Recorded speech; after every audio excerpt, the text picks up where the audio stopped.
弟兄姐妹，我们在10分钟后就要做礼拜，让我们预备心，在上帝的面前，我们预备好自己来朝见我们的上帝。让我们在这个10分钟的等待的当中，我们也把我们的祷告带到主的面前，愿主来悦纳。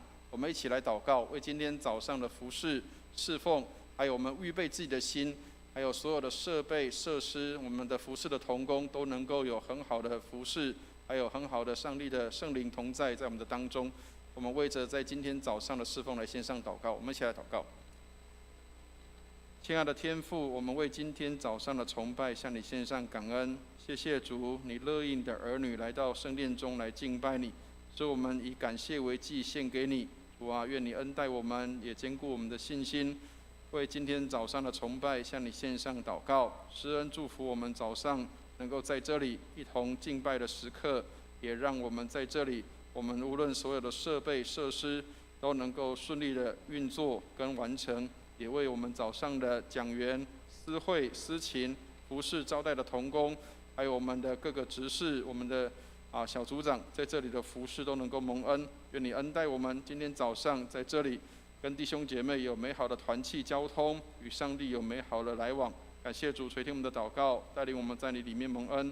祷告奉耶稣基督的圣名，弟兄姐妹，让我们预备心来参加今天的崇拜。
弟兄姐妹们平安。我们开始今日的主日崇拜，让我们安静心，跟随神的话语，以心灵诚实来敬拜。我们一起同颂主在圣殿中。主在圣殿中。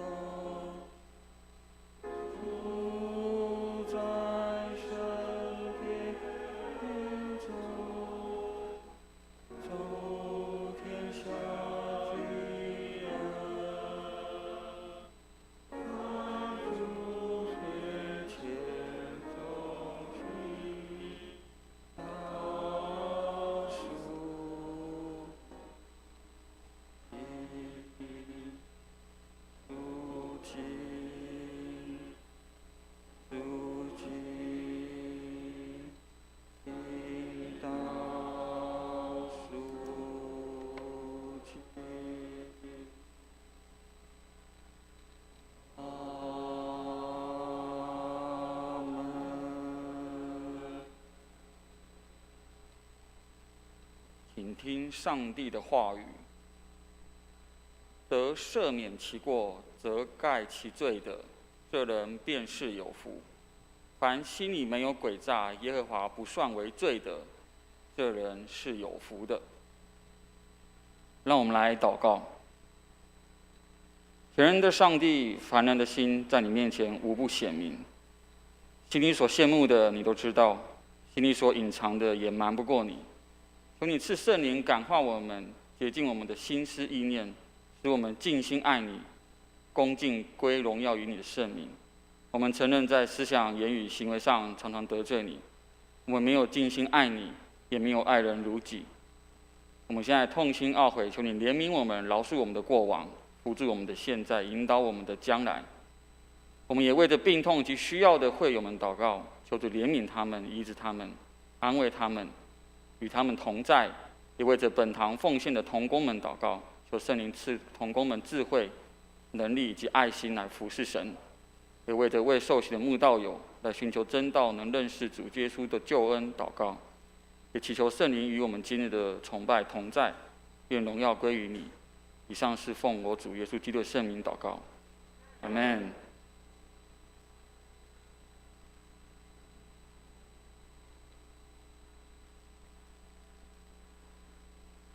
接下来是诗歌敬拜，弟兄姐妹们若有身体不便久站，可以坐着，或是在唱诗途中坐下，只要心灵诚实，喜悦地歌唱，同样可以用诗歌来赞美敬拜我们的神。会众们请起立，让我们以诗歌《心灵良诗选》44首，圣哉圣哉圣哉，来赞美敬拜我们的神。请。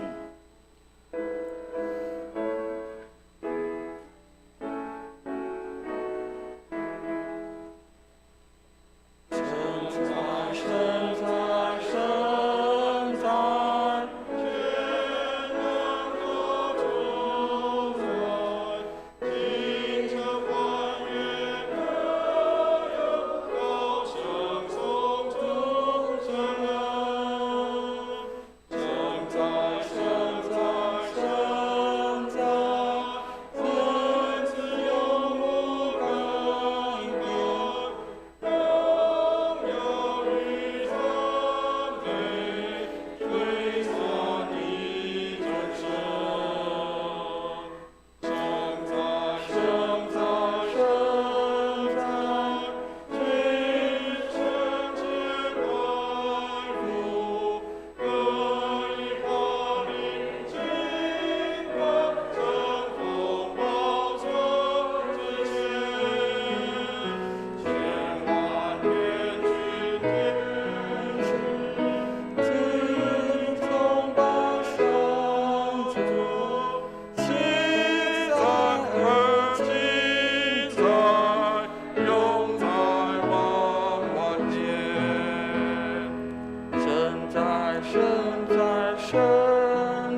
在生在，儿子永不更改，荣耀与赞美归三一真神。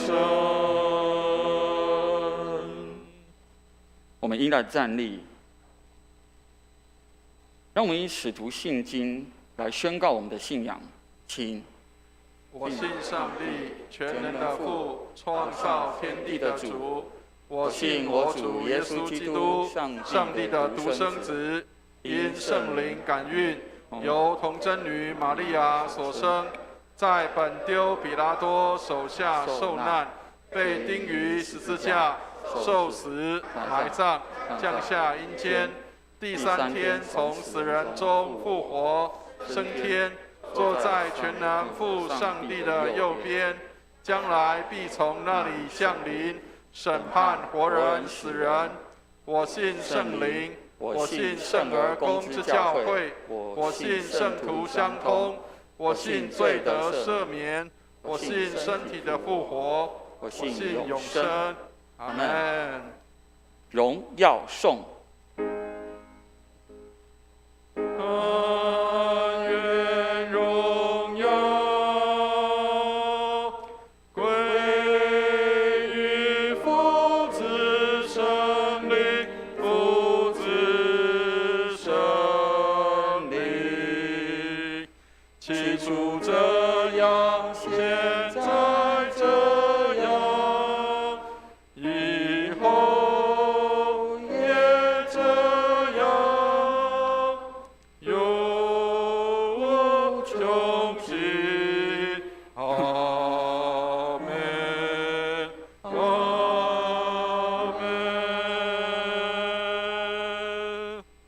会众们请坐。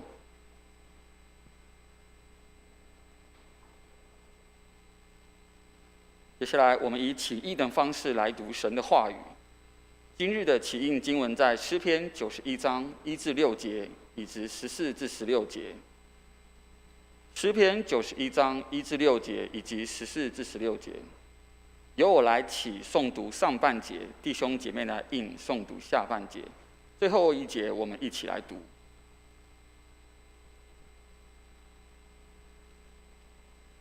住在至高者隐秘处的，必住在全能者的印下。我要论到耶和华说，他是我的避难所，是我的山寨，是我的上帝，是我所倚靠的。他必救你脱离不尿人的网罗和毒害的瘟疫。他必用自己的翎毛遮蔽你。你要投靠在他的翅膀底下。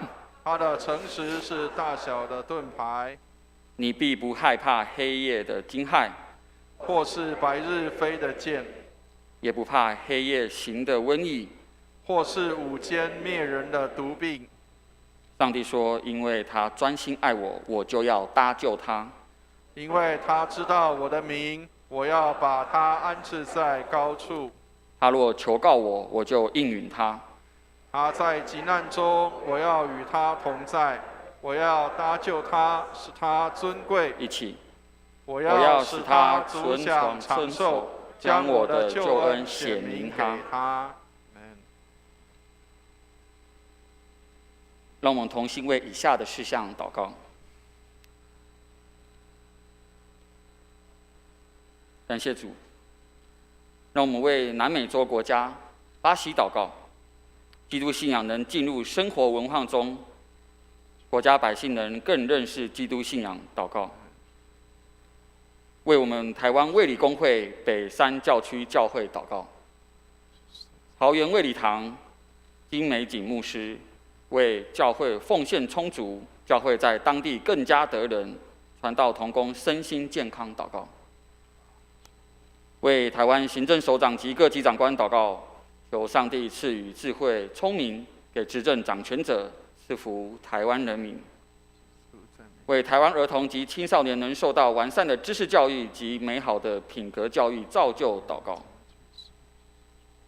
为台湾第一线防御工作的医护人员、军警人员祷告。愿主赐他们平安，工作顺利。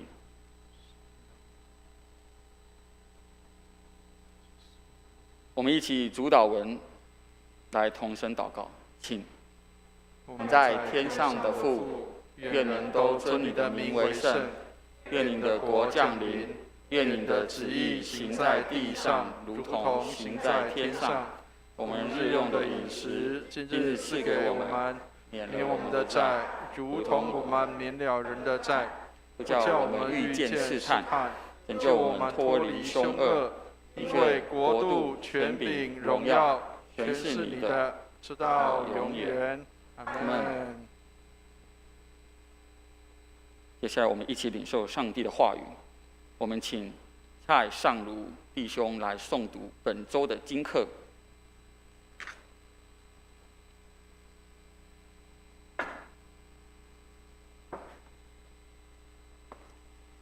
今天的经课在耶利米书32章1到3节，在教会圣经的878页。现在由我来为大家攻读。犹大王西底家第10年，就是尼布甲尼撒18年，耶和华的话临到耶利米。那时，巴比伦王的军队围困耶路撒冷，先知耶利米囚在护卫兵的院内，在犹大王的宫中，因为犹大王西底家已将他囚禁。再来是6到15节。耶利米说：“耶和华的话临到我说，你叔叔沙龙的儿子哈拿灭必来见你，说：我在亚拿土的那块地，求你买来，因你买这地是合乎赎回之理。我叔叔的儿子哈拿灭果然照耶和华的话来到护卫兵的院内，对我说：我在便雅悯境内亚拿土的那块地，求你买来。因你买来是合乎承受之理，是你当属的，你为自己买来吧。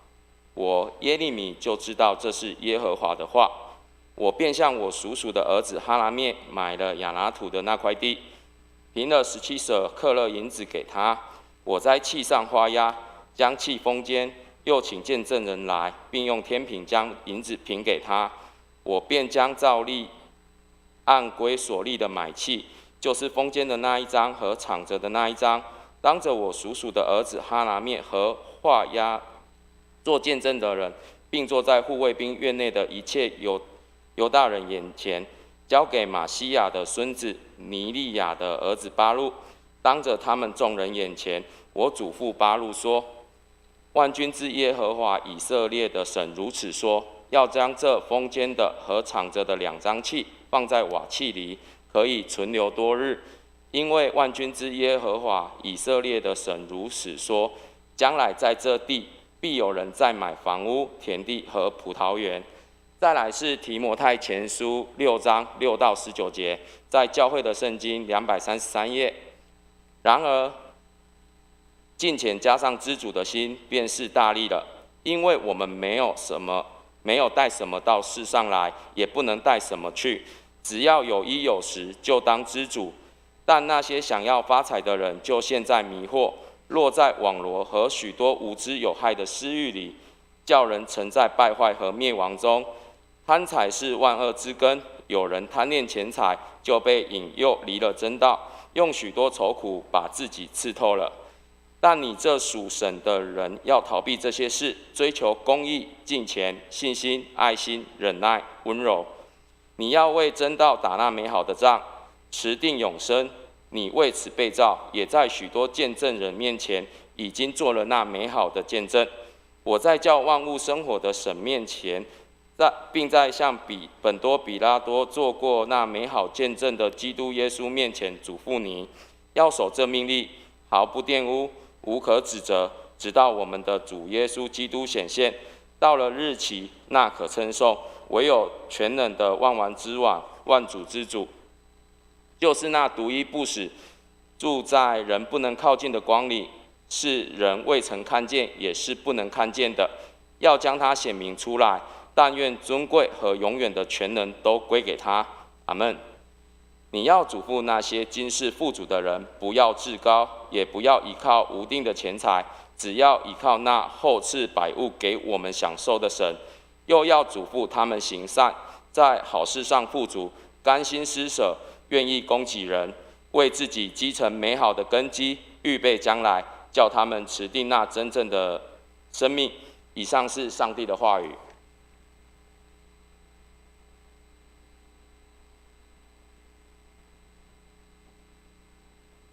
我们感谢蔡尚鲁弟兄。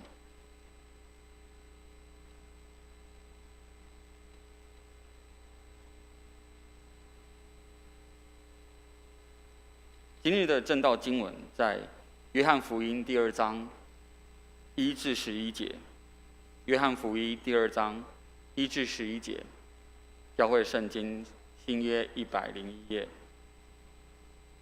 以下由我来为各位攻读。第3日，在加利利的迦拿有娶亲的宴席，耶稣的母亲在那里，耶稣和他的门徒也被请去赴席。酒用尽了，耶稣的母亲对他说：“他们没有酒了。”耶稣说：“母亲，我与你什么相干？我的时候还没有到。”母亲对佣人说：“他告诉你们什么，你们就去做。照犹太人清洁的规矩，有6口石缸摆在那里，每口可盛2、3桶水。”耶稣对佣人说：“把缸倒满了。”他们就倒满了，直到缸口。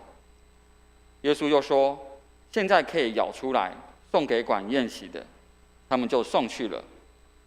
管宴席的尝了那水变的酒，并不知道是哪里来的，只有舀水的佣人知道。管宴席的便叫新郎来，对他说：“人都是先摆上好酒，等客喝足了才摆上次的，你倒把好酒留到了如今。”这是耶稣所行的头一件神迹，是在加利利的迦拿行的，显出他的荣耀来，他的门徒就信他了。以下时间，我们请诗班献诗。今天的献诗曲目是在主里的时刻，在主里的时刻。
们感谢诗班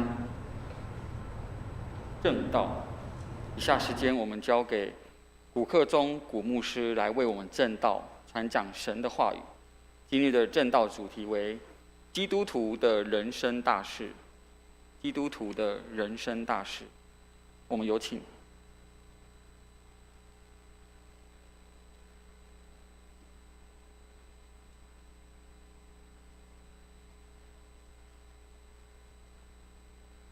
牧师、苏弟兄、荣光堂的弟兄姐妹们，平安！好久不见。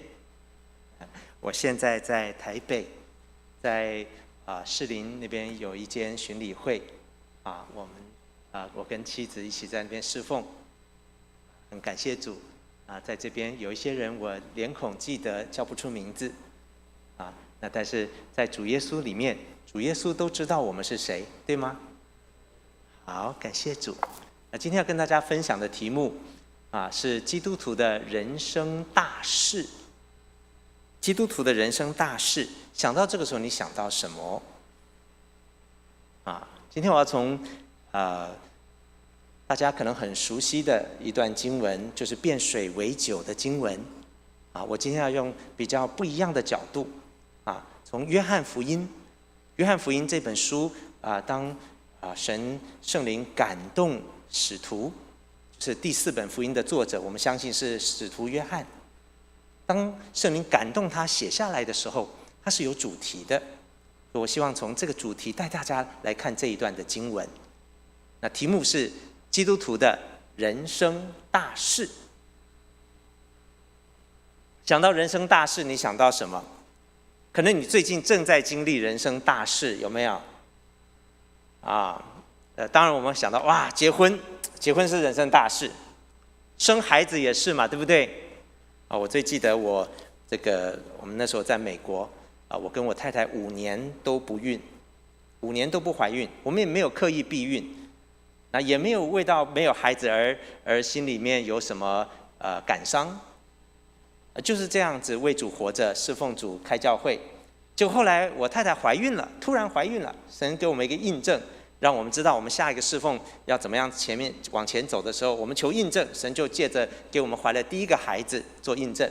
那时候我太太还不知道呢，她从工作回家以后因为我们在华盛顿 DC， 哇，那个开车开好远上班将近1个多小时的开车。他回家以后，他说我好像累到要休克了，然后赶快看医生。一看医生说恭喜你怀孕了。我们正在求问主说我们要继续去宣教，往最困难的地方去，或者是去到一个教会邀请我们应该去哪一个那个没有从这个新开的教会没有牧师，需要一个牧师去帮忙或者是去外国宣教。那结果后来神就感动我们，我说为什么要选这个比较稳定的已经成立教会的查经班呢？后来神给我们的答案是，孩子要在那边出生。哇，我的岳母那个时候打电话来，我妻子跟岳母报告这个消息，他说好高兴，他没有跟我妻子多说什么，他就说我有孩子了，一定很高兴。我才知道说，对耶。我应该要非常高兴，这是人生大事，对不对？什么是人生大事呢？可能是金榜题名的时候找到第一份工作，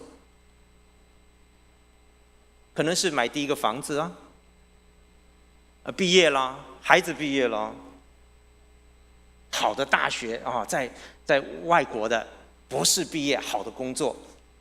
什么是人生大事呢？你现在正在期待什么人生大事呢？退休了，终于盼到这一天了。我们人生大事可以是困难的事等着终于发生，我们人生要面对第一个大的病痛了，面对亲人的离去。一般人认为的人生大事是什么事呢？都对。在人生的悲欢离合中，很多的大事正在发生，对吗？宇宙的大事也在发生。我们这个世界正在朝着主耶稣基督所说的那个末世前行，对吗？这天国的福音要传遍天下，末期要来到。然后在这个大的时代、大的时期发生的时候，有什么饥荒，对不对？有地震，对不对？上次好恐怖哦，高雄摇得比较厉害，有没有？耶稣说这是灾难的起头，国要攻打国，民要攻打民，打仗的风声，打仗的风声比打仗更恐怖哦，是不是？耶稣说的时代正在来临。人生大事可能也可以包括这些我们觉得惊天动地的这个人类的社会的发展。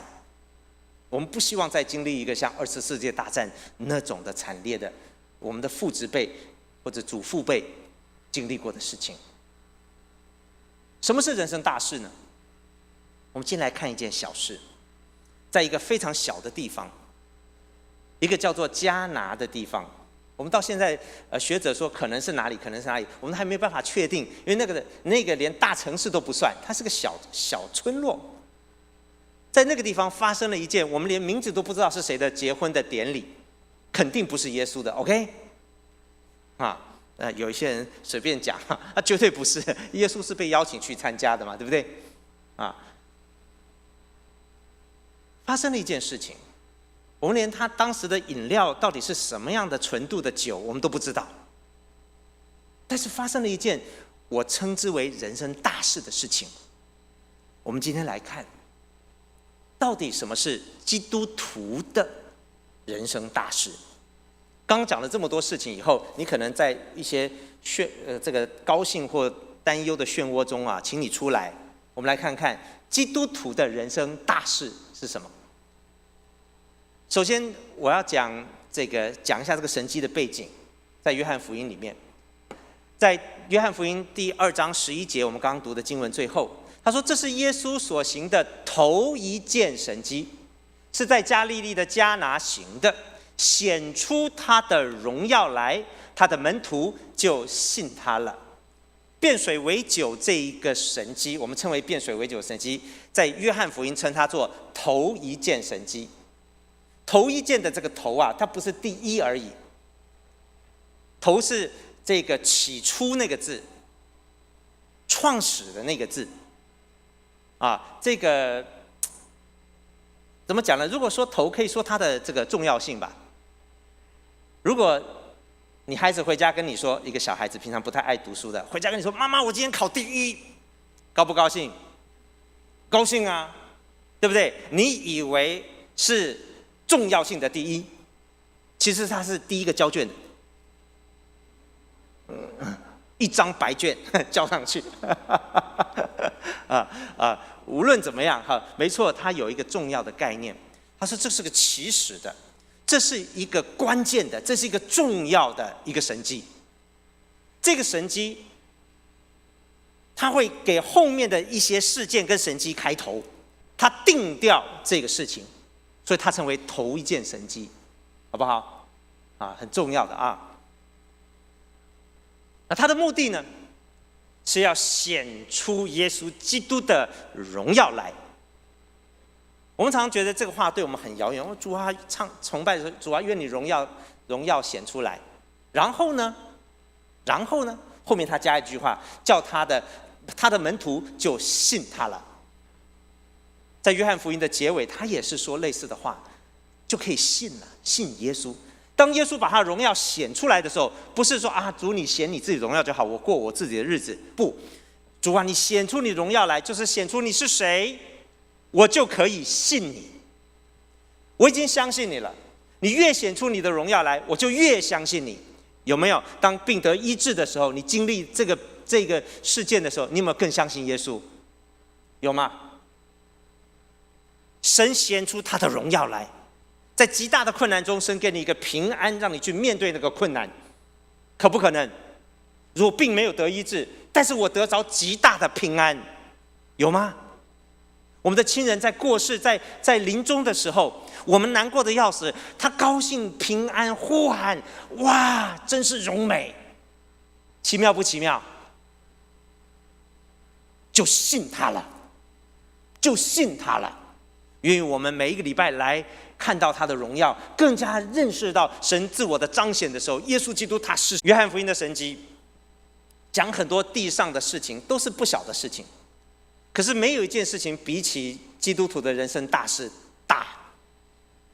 这些事情在约翰福音记载的时候，约翰福音在约翰的晚年，在3个福音书都已经成书，都已经显现的，都已经在各地流传的时候，他选了一些事情记载下来，他从天上的角度来带大家看这些事情。虽然这些事情在地上都算是人生大事，但是在约翰的描述中，他们不过像是比喻一样。知道比喻吗？像我今天要讲一些事迹的时候，这些事情对你们来说不是你们亲身经历，是人家的人生大事。可是这些事情经历以后，它像个比喻一样，讲明天上的一些事实，让你去经历。听得懂吗？的意义，这叫比喻性的神迹，有学者给它这样命名。OK， 约翰福音中的神迹都是所谓的7大神迹，有没有听过？最后一个是拉撒路复活，有人说是耶稣复活是更大的哈。无论如何，这几个神迹中间，它都是讲地上的真实发生的神迹，但是它强调的是属天的原则，就好像马太、马可、路加的这个里面的这些比喻，有没有？耶稣的比喻好不好听？撒种的比喻啊，种地的就是我有一个学生以前是种地，这个是农业专家，他想哇，耶稣这个讲的，他就用很多农业的语言来讲这些我都听不懂的东西。我说是的，那最后我就问，那耶稣讲这个是教大家种田吗？哎，不是哎，那到底是什么意义？它有个天上的意义，都听得懂，可是又听不懂，对不对？是不是？撒种的比喻很难懂嘛，它有个天上的意义。而约翰福音，耶稣用真实的事件，让我们看到天上的事物。最重要的是什么？就是耶稣基督他是谁？耶稣的自我彰显，在我们的一生中很多的大事中，神要显出主耶稣基督他是谁。愿你抓住这个重点。我们的人生大事就是耶稣他是谁，以至于约翰福音20章30节结尾的时候，但记这些事要叫你们相信耶稣是基督，是神的儿子，并且叫你们信了他，就可以因他的名得生命。不好意思啊，好像在神学院上课一样，我明天要教一门课，教完了哈，我们现在回到现实哈。这些神迹让我们看见很简单的道理：耶稣是主，是救主。你信耶稣的时候就相信了，对不对？这是你们一生要经历的事情。在这个第一个神迹，头一个神迹，最重要的一个神迹，他要让我们看见耶稣是主，是救主。而因为耶稣是主，是救主，所以基督徒的人生大事是什么？做门徒，做圣徒，做信徒，简不简单？背得下来吗？你说从这件事情可以看到，对，可以看到约翰要定一个调，定一个位置。耶稣他是谁？他是救主，是主，是救主。所以我们做门徒的怎么样？我们基督徒怎么样？人生的大事是什么？做门徒，做圣徒，做信徒，要记起来，要背下来哦。你不要再跟我下次人生大事就是儿子找到工作，哈利路亚。那你要问啊，那在这中间做门徒、做圣徒、做信徒，好不好？好，我们来看啊。我先把答案讲出来啊，免得等一下时间不够。耶稣是主，我们要做门徒。基督徒的人生大事就是做门徒，在所有的处境中，我们做门徒。做门徒有个焦点，就是为主，为了主，跟随主的带领。在今天的经文一开始，第3日，在加利利的迦拿小地方，加利利也是个小地方。这个迦拿呢有娶亲的宴席，耶稣的母亲在那里。第3日，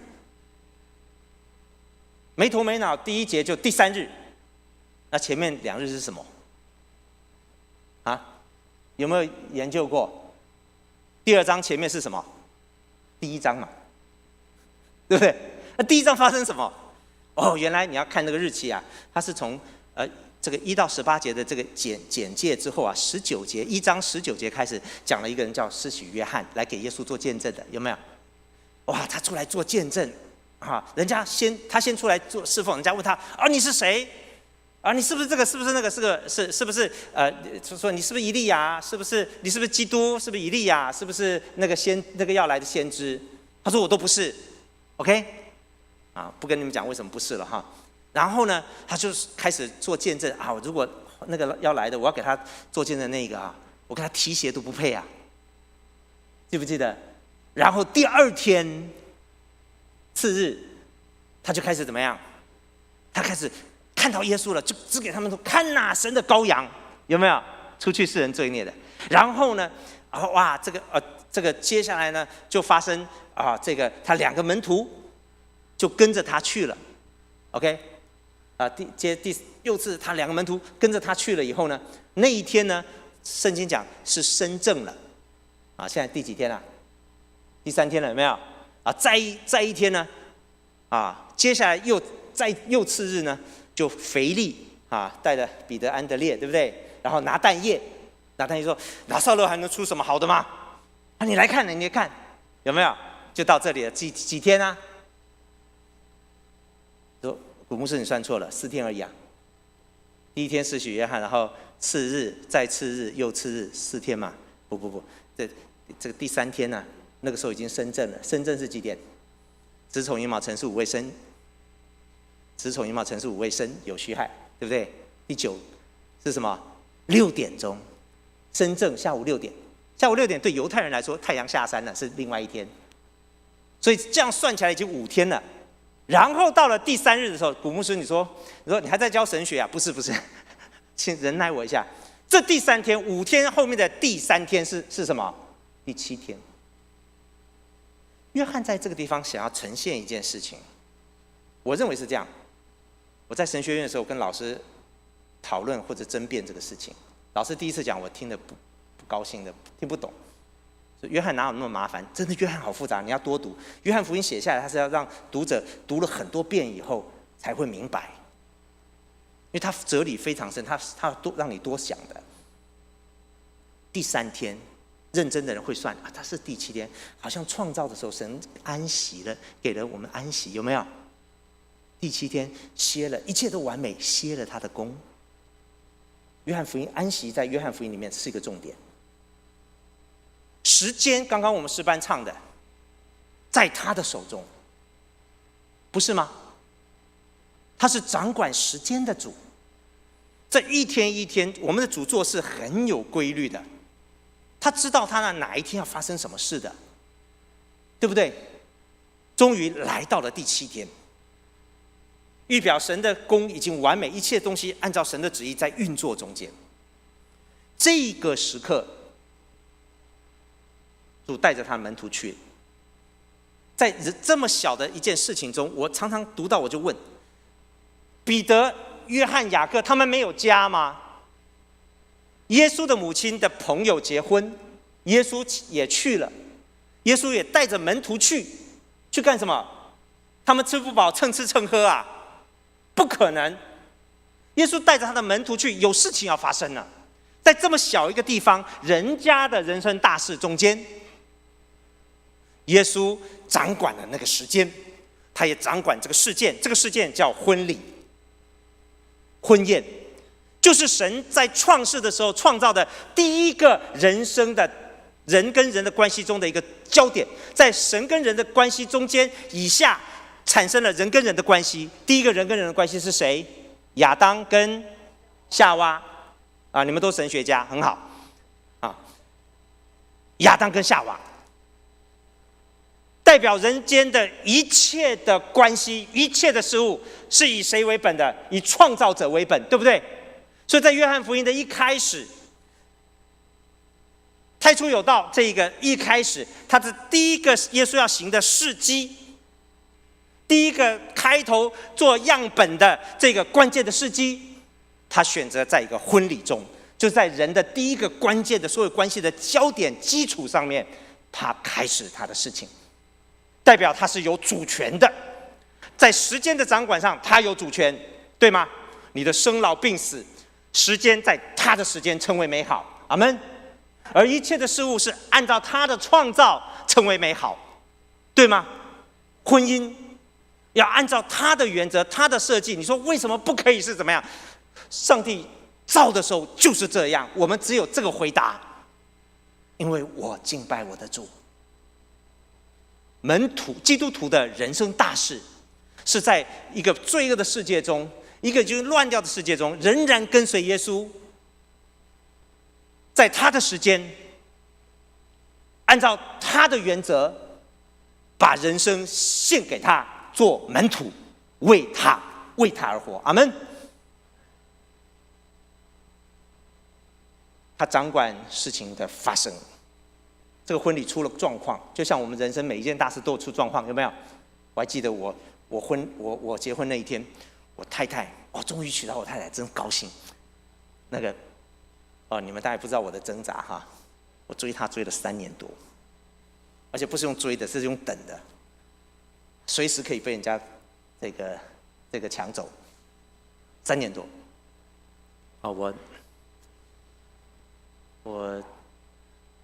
她是我第一个女朋友，我是她第一个男朋友。我太太今天不方便来，因为她在台北士林我们那个教会中需要有一些事情，她需要留下来。她本来要来的，很抱歉那我自己来。那分开1天，非常想她，就想到我当时追她的时候，一到那个大学读书的时候，哇，看到她，心里觉得哎呦。那时候已经奉献要做传道人，我说我娶到这样的人做师母太好了。结果呢，发现说很多人追她，我根本轮不到我。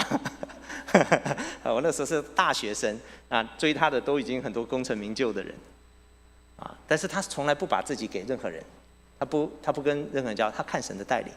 我的祷告是主啊，给我一个爱我超过我的，比爱你比超过我爱神爱主爱你。比爱我还多的。简单来说，他的婚姻是为主而有的。求主这样，因为我也是为主而有婚姻的。你说不是很合吗？我跟我太太不是很合吗？她也是这样的人啊，对不对？你们要不要为我鼓励一下？开玩笑。神就没有给，他有他的时间，对不对？后来有一次我很痛苦，我在祷告，我只听旁敲侧击知道说他对我，他连脑袋里面连我这个人这个可能性都没有。我说主啊，可是你把这么大的感动放在我里面，越看越喜欢呢。我不是因为小男生而已真的各个情况客观的看很客观祷告，我在一个退休会里面突然就有一个感动，主啊，我把婚姻献给你。我说虽然我觉得他很适合做师母，但是主啊，婚姻是你的，阿们。我为他未来的先生祷告祝福，求主大大恩待他们，使用他们，为主好好活着。然后我就很释放，看到他也不会心里小鹿乱撞，很正常了，为他祝福完了嘛，对不对？就没想到那祝福临到我自己的头上，神就开路，我们后来结婚了对，结果你们知道了嘛，对不对？结婚了以后，我跟我妻子就认定，人生的事物是他的。我们人生最大的事情，就是做门徒，为他活。我们为他做大事小事，只要是我们主的事，就愿意。那一天门徒们，彼得、雅各、约翰自己有家，记不记得彼得有岳母？他们跟着耶稣去参加人家的婚礼。我甚至于在想，门徒如果知道酒用完了，他们还没有喝几杯呢，会被人家怪说酒是他们喝完的。这是开玩笑了。但无论如何，门徒跟着去了。门徒就是跟着主的人，你要经历主的作为，经历他的时间、他的事物、他的作为。他知道什么是最好。基督徒人生大事，做门徒。有了这个立场以后，后面才有意义。门徒那天跟着去了，去了以后呢，这位造物主显出他的荣耀来。那可是在他显出荣耀的时候，做了一件事，他们不是马上人家玛利亚来说他们没有酒了，他就马上把它变出来，没有没有耶稣有没有多做一件事？什么事？我们来看在第3节到第8节。这里会带我们看到基督徒的人生大事的第二样东西，叫做圣徒。什么叫做门徒？门徒就是把那个事情的焦点，这件事情我们要做，在婚姻上做门徒，为主活，对不对？那怎么为主活呢？做圣徒，听懂吗？我们要在工作上为主活，做门徒，对不对？你希望在你的工作上有成果，你要做门徒的时候，你要做圣徒。圣徒什么意思？归给主，按照主的原则归给主。所以在玛利亚把这个问题带到耶稣面前的时候，他做了另外一件事情，叫洁净。在整个约翰福音中，除了主显出他自己是造物主，他有主权在时间、在事件、在作为上面有他的主权以外，他也告诉你做的重点是什么？洁净，洁净，洁净。记不记得耶稣要上十字架之前，还给他们洗脚？记得吗？洁净这个概念，耶稣说：“我的道已经用我的道已经洁净了他们，对不对？”洁净，什么叫洁净？不只是干干净净不犯罪而已，就是说这个事情是归给主的。我生老病死，我的悲欢离合，我的工作，我的退休，我的婚姻，我的失婚，主啊，你在这中间成为圣洁。这是应用了哈。你说，可是你主啊，你不知道我那一半啊，我怎么圣洁？我那一半，神不会问你那一半，在审判台前，神问你，在这个处境中，在这个困难里。你说我的老板，神不会问你老板怎么样；我的员工，神不会问你员工怎么样；我的邻居，神不会问，神说你呢？圣洁在于你怎么样分别为圣归给主，好不好？所以当玛利亚把这个问题告诉耶稣的时候，耶稣看到更大的问题。在第3节，我们看到那个问题是酒用尽了，这个窘境很困难，到时候当时的人可以告这个新郎家，你没有预备好啊 ？OK， 今天台湾人我们这个叫这个丢脸啊，是不是啊？在中国真的告你的。耶稣母亲对他们说没有了。耶稣说：“等一下，这个事情，这是你的事，跟我什么相干？”好像很不尊敬母亲，很不孝顺，有没有？其实如果你看那个原文，母亲这个字，它是夫人或者说妇人或者夫人。其实如果翻成夫人，它是很尊敬的。我还知道在美国南部有一些人称他的母亲叫 Madam， 啊，就是夫人，很尊称的，啊，你可以想象查理斯王子都只叫妈咪，刚刚过世的没有啊，他有时候要尊称他的，对不对？啊，尊称他，但是也是保持一个距离，就是我要做我的事情，我的时候还没有到。他母亲不知道耶稣要做什么，但他知道事情的焦点要来了。他就叫仆人们，这边还有佣人哈，奴隶，就是他说什么你们就做什么。接下来就发生一件事，第6节很奇怪，突然插进一节，我不知道干什么的。他照犹太人洁净的规矩，可是我告诉你，这其实是重点。照犹太人什么的规矩？洁净的规矩，有6口石缸摆在那里，请问这缸是满的还是空的？这缸水不够了。原来人生的窘境不是酒用完了，而是上帝在乎在这么重要的一个礼仪，在他创造的人的第一个关系的这个关键的这个礼仪中间，洁净的水怎么样？没有了，用完了，用不够了，没人在乎，因为他真的这个水不能洁净什么，它只是一个礼仪而已了。你今天来崇拜只是一个礼仪的话，太可惜了。白来了。我们来到主的面前，我们的祷告，我们的敬拜，我们在主面前完全的悔改，希望完全被主得着。可是光靠一个礼仪是不可能，不够的。耶稣来，他要完成洁净的这件事情。阿们。你信耶稣的时候，是不是认罪悔改了？你今天还有没有在主的面前认罪悔改？我们卫斯理中很重要，我们成立班会的一个原因。卫斯理成立班会，一直到今天还延续下来，是因为他的圣洁的追求。阿们。我们是卫斯理宗派的耶稣基督信徒者。阿们。圣洁是我们的标记。我们要在凡事上以门徒的心志为主，跟着主的时候，圣洁在我们的骨子里面。我们不求丰功伟业，我们不求功成名就，我们不求被人尊重，我们大事小事，我们愿意做奴隶，为的是要成就神在各样的大事、人生大事中的那个关键，叫做圣洁。以色列被弃绝，或者以色列弃绝神，就是因为他们不圣洁，对吗？有圣殿，以圣为名的殿，神同在的居所，却不圣洁。他们没有办法靠任何的礼仪来自救，对吗？人生的问题不是酒用尽了，不是你这个小小的婚礼中间酒用尽了，不是小小地方、小小的事件中间，你小小家庭里面的、小小公司环境中的这些事情，完蛋了，不是，是洁净，没办法做到了。阿们。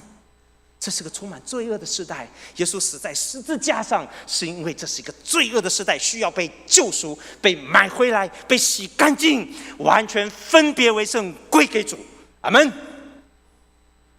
约翰可能是一个利未人，他是大祭司家族的亲戚，他应该是个利未人。施洗约翰，这个不是施洗约翰，是门徒约翰，写福音书的约翰，他对洁净的事情他是非常知道的。所以当这个事情被他留意，而且耶稣点出来以后，洁净就变成重点。所以耶稣做的是什么事？第一，先把那6口石缸怎么样填满了，听懂了吗？他不是马上按我们想，如果变水为酒，请问变在哪里？酒瓶嘛，酒瓶不是空了吗？对不对？就让他看到那个酒瓶咚咚咚咚咚，当时可能不是玻璃瓶啊，就看那个酒就呼满起来，不是很快乐吗？耶稣需不需要用水去变成酒？不需要啊。他可不可以从没有变成有？完全可以啊。万物是从没有变成有，他造出来的啊，你信吗？最后我们要讲第3点啊，这个洁净，他把水先填满，我甚至于再加码。这个石缸填满了。如果你有兴趣读神学，我就加一句哈，忍耐我一句哈。石缸填满了水以后，哪里的水变成酒的？大部分人认为是石缸变成那6口石缸变成酒了，对不对？这么高缸花这么多功夫，为什么？希望让那个送给新郎新娘一个大礼，让他们有6大口缸的那个酒啊，发财了，是这样吗？人生大事不可能，对不对？耶稣强调，这个要先填满，要完全完成。他来是为了完成洁净的这个工作，使我们这些人可以得救。阿们。不然他死在十字架上为了什么？不就为我们的罪吗？洗净我们的罪。阿们。这还是你人生的重点吗？这还是我们每天挣扎的重点吗？对卫斯理来说是的，对跟着卫斯理一起追求耶稣基督的人来说是的。今天我们还是以卫斯理为名的这一个跟随耶稣的一个宗派，这是我们的重点吗？我希望是的。阿们。这样的人，你看他在神的手中，神要用他做什么？他把整个世界翻过来，你相信吗？愿主继续使用我们，让这个罪恶的世界洁净的工作继续完成。那我要讲的是，什么时候水变成酒的？之后再从井里面打出来的水。你说你怎么看到？耶稣第8节，耶稣说：“现在可以舀出来送给管宴席的。”舀出来的原文，它不是挖水，它是打水，还是从井里打水那个字。这个字没有出现过，只有在约翰福音2次出现，另外一次是在第4章。第4章在撒玛利亚有一个妇人从井里打水，有没有？是不是？约翰不太重复字的，他常喜欢用不同的字来讲，爱他都讲3个字，对不对？打水这个字是从井里面舀出来的这个动作，这个字。因此我们猜测，我们觉得蛮可能，6口石缸的水、洗手的水、洁净的水，代表耶稣已经完成洁净的这个水，继续留在那里。之后打出来的水送去给管宴席的，那才是酒。可能吗？我第一次听觉得不太可能，后来越想越可能，因为我了解了约翰福音的神学主轴之后，我说啊，这样才合理。但是约翰并没有故意要强调这个动作，他是留下一个空间让你去思考。洁净比没有酒更重要。阿们。愿意，我记得我在婚礼上面真的是出丑，我太太那个妆被画了一半，那个伴娘自己画的好好的，要帮她化妆的打了黑底就没有，所以那天照出来新娘脸是黑的。然后我太太是当时团契的主席，80-90人，100人，所以婚礼是她在那边当新娘站在前面指挥，你去做什么？你就知道手忙脚乱的。但是我们对婚礼的概念不是那一天成功不成功，是我们的主，他在我们的婚姻上面是不是得着荣耀，是不是分别为圣，是不是圣洁，是不是可以归给主？阿们。你喜欢哪一个？你选择哪一个？我们的主把洁净完成了，我们可以完全献给他，做一个圣洁的。这个在英文早期的时候，婚礼叫做 Holy Matrimony， 有没有听过？圣婚，我们圣礼之一是婚礼，对不对？婚礼是个圣礼，对不对？这里最后有趣了，把缸倒满了。耶稣要给的是永恒的救主，他是救主，他来救我们是把我们从罪恶里面救出来。请千万不要只是想把我们从窘境中救出来，即刻救援，不完全是这样的。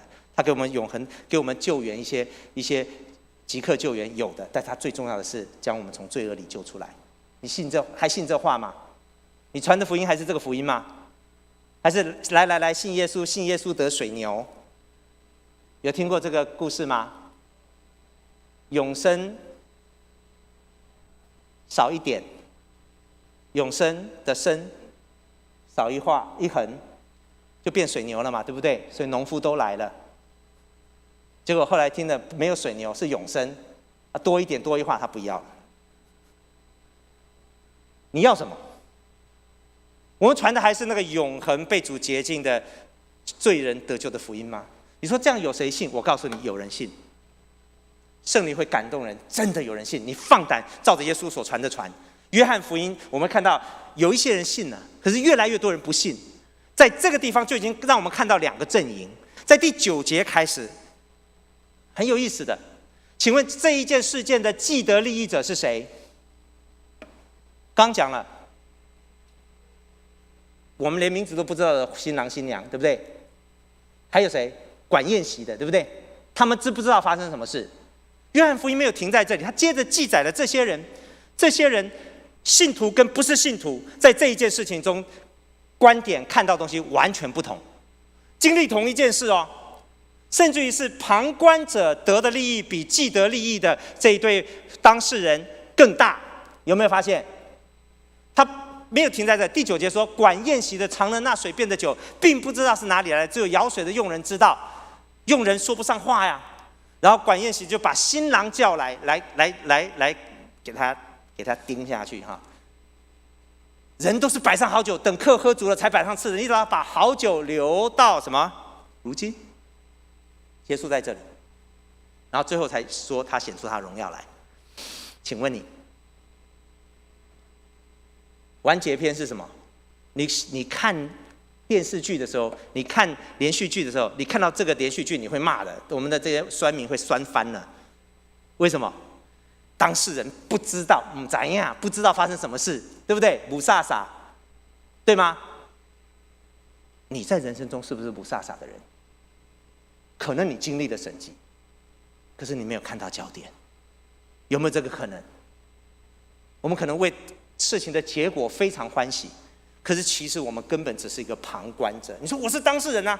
不，你可能只是一个旁观者。过去1年多，我们在不同的教会侍奉，我们一共经历了4个癌症得医治的事情，有的是癌症第4期哦，然后就看到那个照片，有照片为证哦，那个肺里面的那么大一个哈，之后就不见了，你知道吗？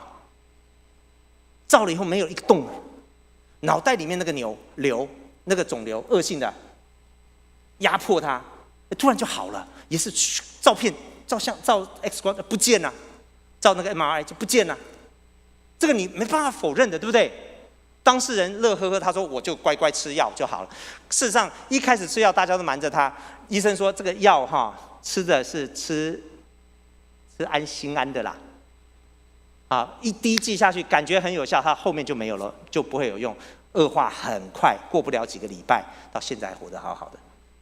他老人家乖乖的继续去养生，他不知道发生什么事。我们大家信耶稣了，他不知道发生什么事，你知道吗？他是不是当事人？他是当事人，但是他是不是旁观者？我们一直在努力告诉他神迹，他相信了，他相信，但他还真的不知道。我们给他看那个图，那哦，也有年轻人得医治。也有一个，就是几个哇，我们听到神迹医治很好，可是我告诉你，癌症没有好的更多，欢欢喜喜被主接走的更多，对不对？是吗？那这中间最大的事是什么呢？在第11节，这是耶稣这是耶稣所行的头一件神迹。约翰福音后面的发展都按照这个观点来，这些门徒、这些圣徒，他必须是信徒，他必须是因着信以至于信，他必须是越来越认识，因为当耶稣显出他荣耀来的时候，他要看得见，他要相信，这个相信会产生天翻地覆的一个事情。也就是说，这个相信要让他们靠着主走遍天涯海角，做耶稣要做的事情。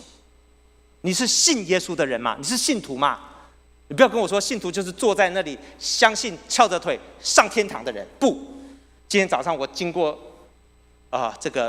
这条路这个叫做三多路的时候，到了广州一街，哇，好多人哦，有没有？好多人在那个地方菜市场，对不对？我好希望那些人全部涌进来，让我们教会头大，不知道怎么让他们坐满。疫情怎么做？希不希望？希望吧。我告诉你，我在佛罗里达开教会的时候，那时候没有华人教会，西方人退休的老牧师宣教士支持我们第1年的薪水，生活很拮据，但是我们很珍重那个很宝贵，那些最穷的人供应我们第1年的薪水。外国人为我们华人开一个教会，那个时候礼拜天为什么容易传福音？因为万人空巷，大家都去教会，在佛罗里达，那是一个信耶稣很多的地方的地方。我们台湾还需要有人奋不顾身做门徒，跟着耶稣做门徒，去到一个好像跟你无关的事情中间，在那个地方把最重要的焦点显明出来，而最后的结论是他的门徒就什么？信他了。这时候他们还不太完全明白，但他们认识耶稣是谁了。我告诉你，信心是最大的一种知识，因为你可以认识到神。我们每一次，我跟我太太，我们结婚了以后，她很苦，搬了30几次家，身体都坏掉。搬了30几次家以后，每一次搬家前她哭，搬家完了以后我哭。我们还在搬，房子买了又卖，只要没有欠钱、亏钱叫做奉献。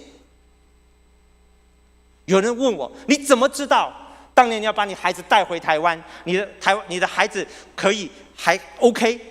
有人大概认识我的儿子，还不错，完全讲英文的，国中才来讲中文，变成这样我也不知道怎么回事。他说你怎么知道？我说我不知道，我不是因为知道做这个事情，孩子完蛋了我也来，为什么？因为我认识我的主，阿们。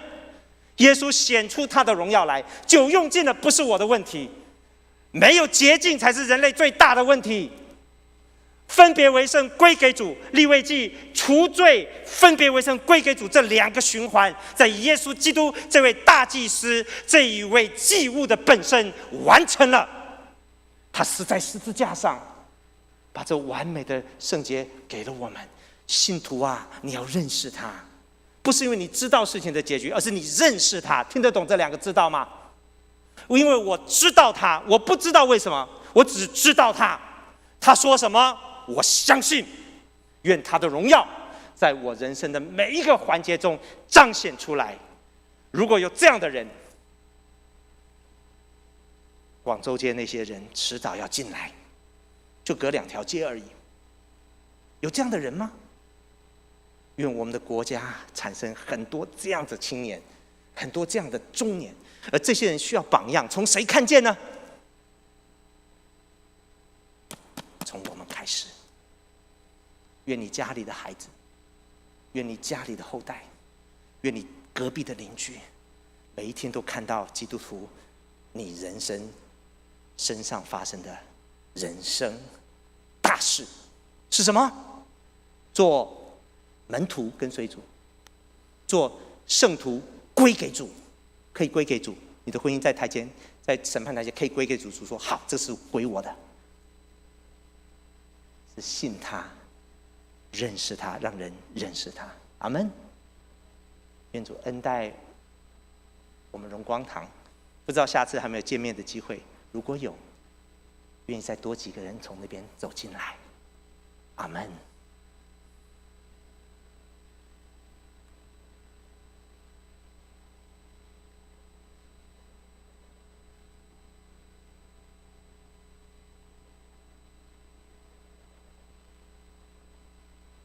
喂，我们感谢古牧师。我们重复一次，刚刚古牧师给我们的正道。基督徒的人生大事就是做门徒、做圣徒、做信徒。我们一起开口重复一次：基督徒的人生大事是做门徒、做圣徒与做信徒。感谢牧师用话语坚固、激励、造就我们。接下来，我们请本会的蔡牧师宣布重要事项。弟兄姐妹牧师也要宣布一件人生的重要的事情哈。有一位这个姐妹不要误会，我没有要再结婚，我一个太太就好了哈。好，我要宣布一个重要的事情，我们的教会的干事这个淑清姐妹工作到今天已经全人结束了。他的时间就是65岁，满65岁，然后已经进城了。那他忠心的在我们的荣光堂，也完成了他的人生的大事，在我们这边退休。那我们就请这个淑清姐到台前来一下哈。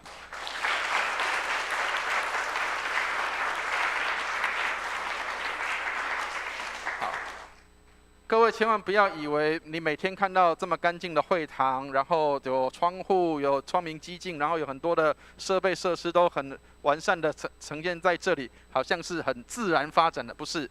是有一位干事他在这边指挥，然后把所有的事情都能够安插得很好，让这边可以有很顺利的运作所以你看不到的地方的时候，就是这个干事在做处理的时候所以我们真的要感谢我们的淑清姐，她在这边的服侍20年的时间，相当不容易从一个小朋友可能现在已经20几岁了，这么长的时间要服侍，真的是一个不容易的事情那我们要有请一位这个看着他服侍20年的一位这个弟兄来分享他的一个过程跟一个见证我们请那个荣民弟兄来分享他的这个20年的这个，对，先坐一下。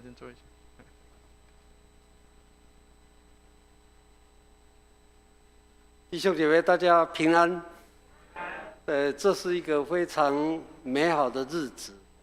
在22年前，我第一次看到淑清，她从在家里，然后我们有一个幼稚园的缺，就是当我们幼稚园的园长，他需要一个助手，那就有一个机会，就淑清姐来面谈，然后那个时候我也在幼稚园帮忙。那我是下班了以后我才过来。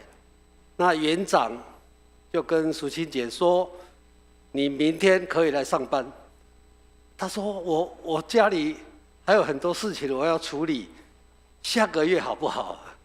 那这样来到了我们福音幼稚园，那是22年前的事了。从那一天开始，他在幼稚园工作了10年，然后呢，12年，然后再转到我们教会当干事。那干事的工作呢，又经历了2次的搬迁，搬了3个地方，这里是第3个地方。那各位想一下，从教会的东西装箱，然后上车，然后放哪里？那淑清姐真的是完成了那不可能的任务。那她在这10几年当中，经历了8位的牧师，有的是当传道的，有的是调派的，有的是来来去去的。淑清姐在这个地方呢，几乎是牧师的助手。你们看到的所有的事情，如果没有淑清姐，你看看弟兄姐妹打电话来要问谁的电话，也要找他；东西找不到，也要找他。那从这不可能的任务呢，把它完成了以后，他还建立了我们以前的堂会管理，还有种种的卷宗，从修缮，从联络，从会友的名册，所有的事情，如果没有爱心，没有神的呼召，这个工作是没有办法完成的。我们今天还是要谢谢他，他退而不休，他会成为我们很好的同工。他因为我们所有的弟兄姐妹，他都认识，他也最了解，他也知道说要找哪一位当招待，还有在培训谁能当司会，谁有什么样的能力。我们真的还再一次的要谢谢淑清，你辛苦了，谢谢你。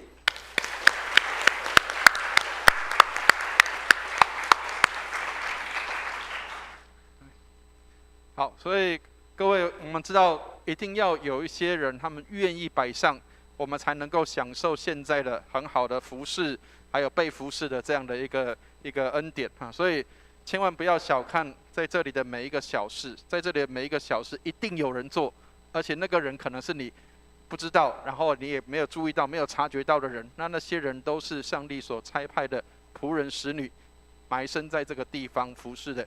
所以弟兄姐妹，我们真的要珍惜我们可以拥有这么多的丰富的时候，要感谢那些愿意为我们在这边服侍的人。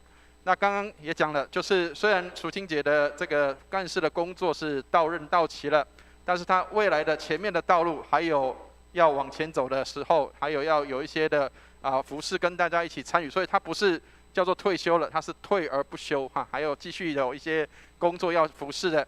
所以我们要为我们的淑清姐祷告，那也为她能够在未来的年日当中跟我们一起参与侍奉，从一个这个受薪者，然后变成是一个义工的角色，跟大家一起的服侍，那是一个转变，那也是一个不容易的事情哈。所以要请大家珍惜我们的淑清姐，我们的干事在这边的工作，那未来的服侍也跟我们一起有美好的配搭。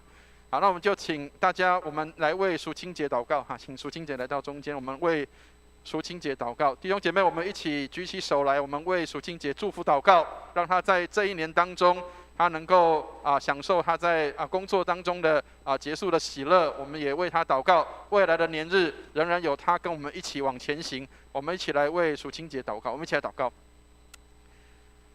亲爱的天父，我们要为淑清姐向你献上祷告，谢谢你这样的爱我们，把这样美好的同工放在我们的当中，愿你也恩待她，让她能够尽成她的工作，未来的年日当中，主啊，仍然有她继续与我们同行，愿你帮助我们，让我们能够在她这个工作结束之后，干事工作结束之后，能够获得短暂的休息，并且能够恢复精神体力，让我们能够在未来的凌晨的道路上，继续有这位美好的同工跟我们一起往前走。也祝福你的教会蒙恩，让更多的弟兄姐妹他们参与在服事当中。也许没有人看到，但是我们仍然忠心的摆上。谢谢你垂听我们的祷告，带领我们在你里面蒙恩。也祝福他的家人都十分的蒙恩平安，他的家庭、他的家人，无论在工作、读书或在任何地方，都保护他们十分的平安。感谢祷告，奉耶稣基督的圣名，阿门。好，我们要请我们的执事会主席来致赠这个礼物哈。好，这是我们要送给我们的赎清干事的一个礼物哈，我们要请我们的执事会主席来致赠这个礼物。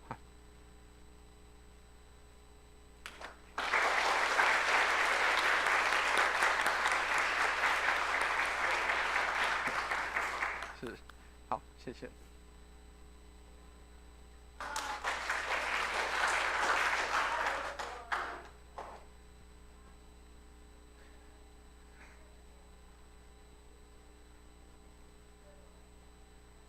这几年，这是22年，在荣光堂是12年，谢谢大家的支持。那我一路来22年都跟随主耶稣的脚步，让他来带领我。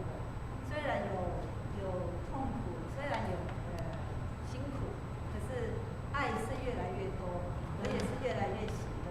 所以不要将这个荣耀归给主，谢谢。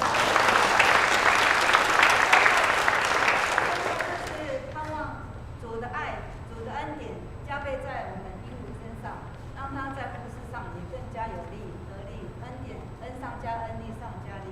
也希望大家把你们的爱加倍在鹦鹉的身上，让他在服事上更顺利。谢谢大家。谢谢。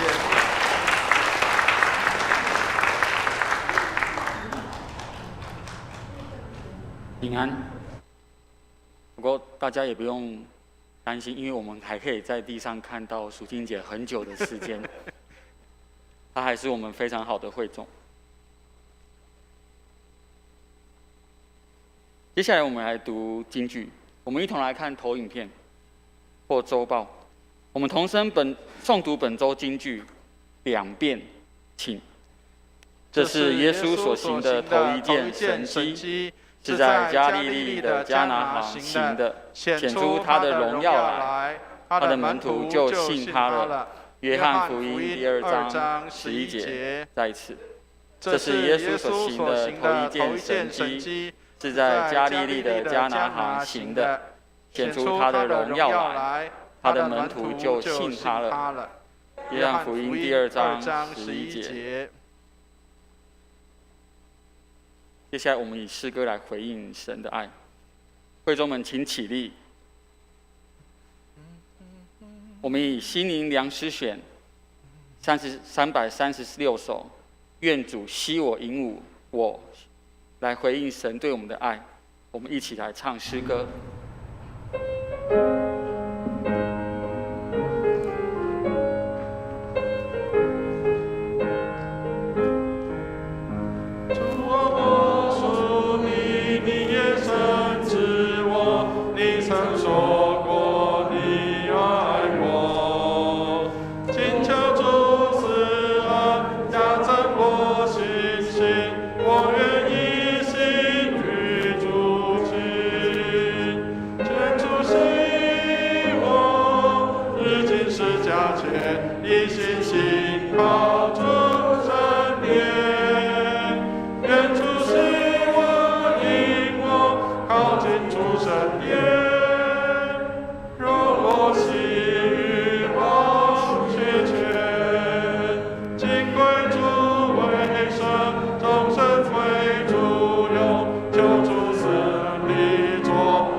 心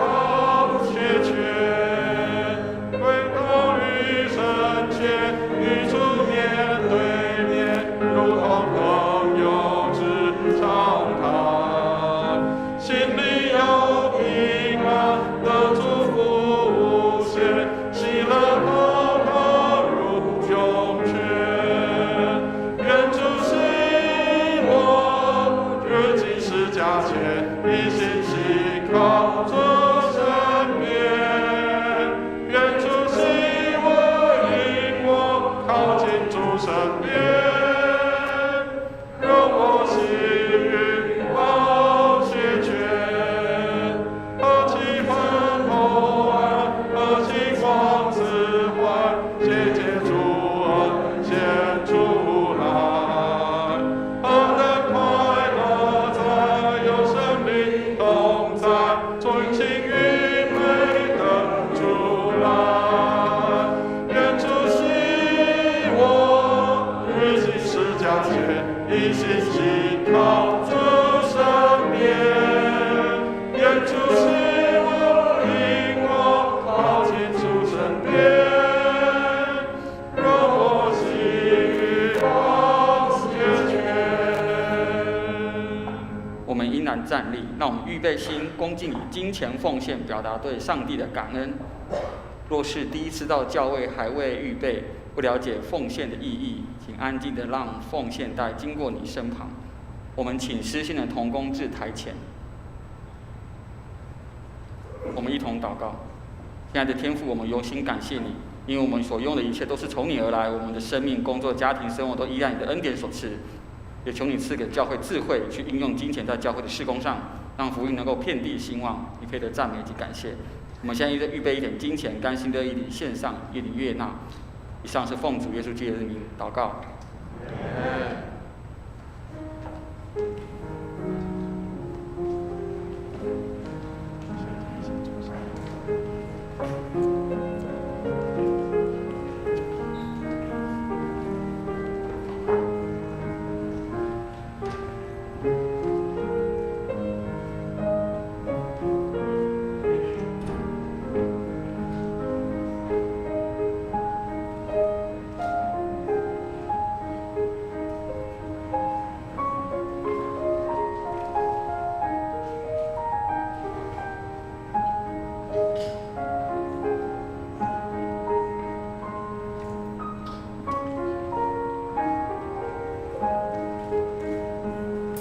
我们一同起立唱《向主呈献歌》。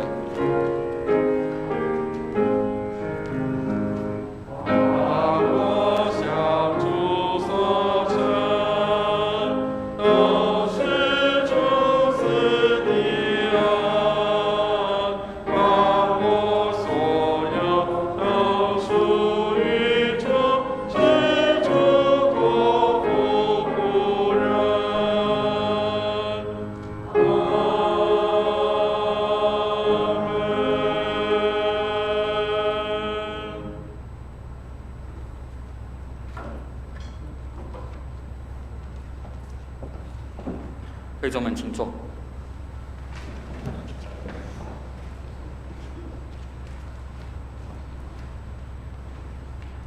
接下来我们来问安，我们一起来唱《我们成为一家人》，并在第二次的时候，弟兄姐妹可以起来，拱手不握手，请。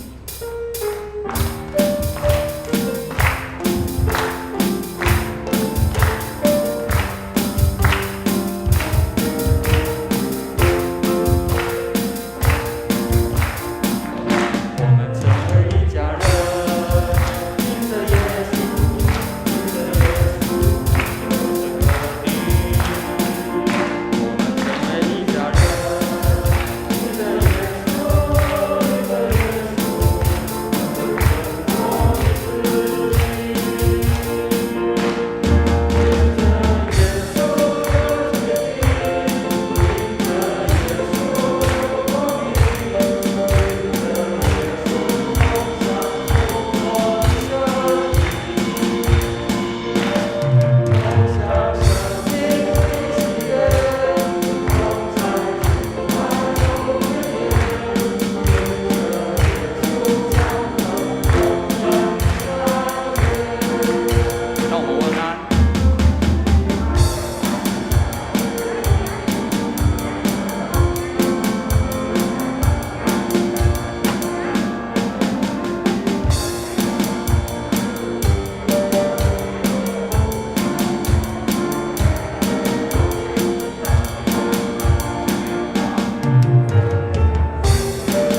首先，我们来欢迎我们本堂的新朋友，叫范延林吗？是不是姓林？好，我们拍手欢迎他。谢谢你。希望教会能够成为你第二个家，我们一次欢迎，永远欢迎。谢谢你。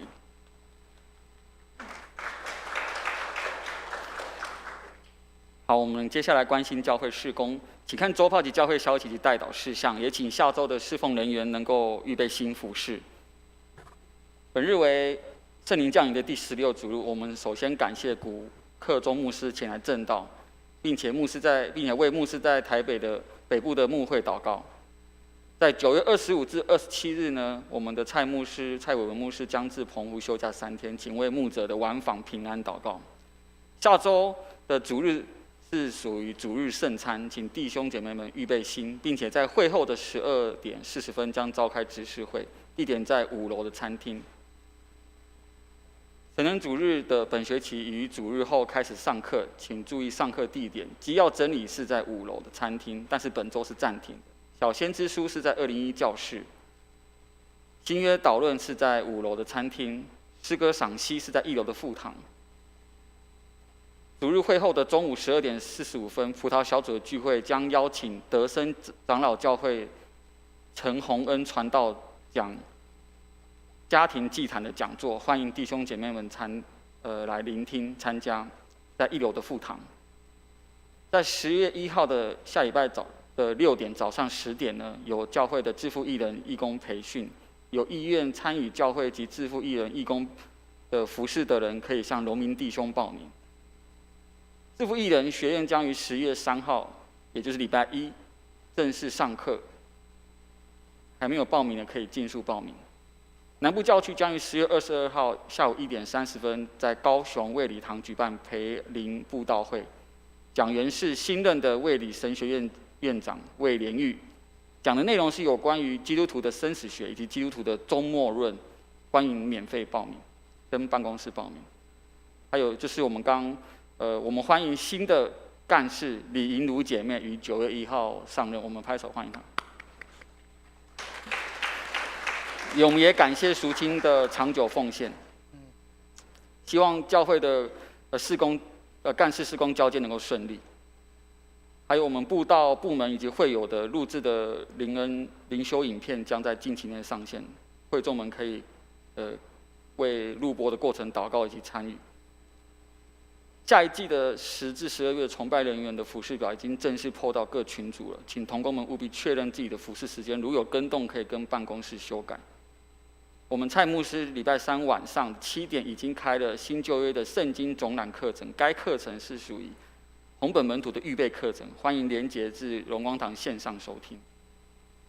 我们于今年推动的爱读书计划，请参照研经释义进度阅读。现在进度是在0后10章12节，耶利米书1章10节。下一季度的研经释义的书已经放在了办公室，各小组长可以来办公室缴费并领取。现在因为疫情期间，周四的祷告会及实体线上是并行的。各个小组长及成人主日学由小组长决定是否要线上，或是维持实体的聚会。我们的台语以及国语礼拜也是以实体线上同时崇拜进行。那因为是同时进行，所以一般的奉献若是没有来实体的，可以做周间交给办公室或是转账或利用信用卡。我们也同样为我们会众们确诊的弟兄姐妹的身体以及他们家庭的劳苦，还有治疗及恢复来祷告，也为了施打第3及第4剂疫苗的会友，以及5到11岁即将施打疫苗的会友的平安，以及打完有良好的抵抗力来祷告。有关肢体消息方面，会众们可以参阅周报，为肢体不适的弟兄姐妹们代祷。牧师是否需要补充？好，弟兄姐妹牧师这边有几件事情要补充，就是下午12点45分的时候这个葡萄小组他们这个陈洪恩传道会分享这个有关于在家庭当中如何建立家庭祭坛，然后怎么样有一些好的亲子互动，还有一些夫妻的关系的一些的这个讲座。那所以请邀请弟兄姐妹都如果时间上许可的话可以来参加。那也许你已经结婚一段时间很久了，或者是你还没有进入婚姻里面，都可以来试听，都可以来听这个洪恩传道的这样的一个分享。那因为这个今天古牧师讲的婚姻的大事所以这个在家庭当中的这个教导也是不可少的，所以我们也希望可以弟兄姐妹可以有这样的一个时间，可以来聆听这样的一个内容。好，那另外一个就是10月3号之后，我们的制服学院就开课了，所以我们需要有征召一些服事的义工。那所以弟兄姐妹当中，如果周间上你如果有时间上的许可或是可以安排的话，那请跟我们的荣民弟兄来报名。那我们在10月1号的时候，我们会做一个义工的训练让我们的周间能够时常有这些的义工能够来参与，来服侍教会的一些的事工那刚提到了，除了干事以外，我们还需要一些的义工来协助帮忙，要不然我们的干事都肌肉很强壮因为他们都要扛桌子扛椅子所以也希望有一些我们的义工可以来协助帮忙我们的干事能够来做这些的服事。好，那一样10月22号，这也是一个很好的机会我们卫理神学院换了新任的院长，那这个院长的第一站就是到高雄卫理堂来上这个生死学。那因为他的专长就是有关讨论生死跟终末的这个部分。那这个也是在人生的大事当中生跟死都是人生当中的一些的大事，所以也欢迎跟邀请弟兄姐妹能够来参与跟参加那今天也谢谢古牧师特别从台北下来这边来服侍我们弟兄姐妹以上谢谢。会众们请起立，我们来唱3-1颂。普天之下万国万民，齐声赞美父子圣灵，三位一体同荣同尊，万有之源，万福之本。阿门。我们请牧师来为我们祝福。弟兄姐妹，我们一起来领受祝福。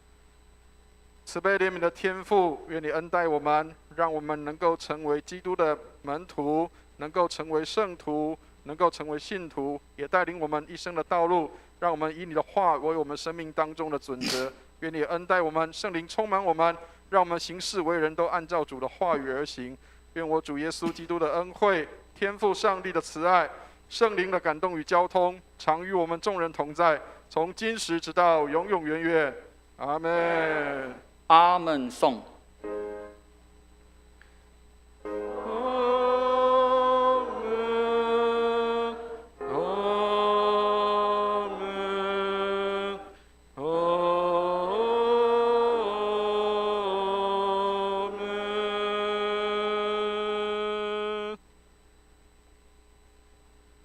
会众们请坐。殿乐，让我们在殿乐中默祷，为我们今日的祷告事项及今日的肢体消息们来代祷。若心里有忧伤、身体病痛或是特别需要祝福的会众，可以到前面来，由牧师来亲自为你们祷告。我们今日的聚会到此结束，上帝爱你，也祝福你们。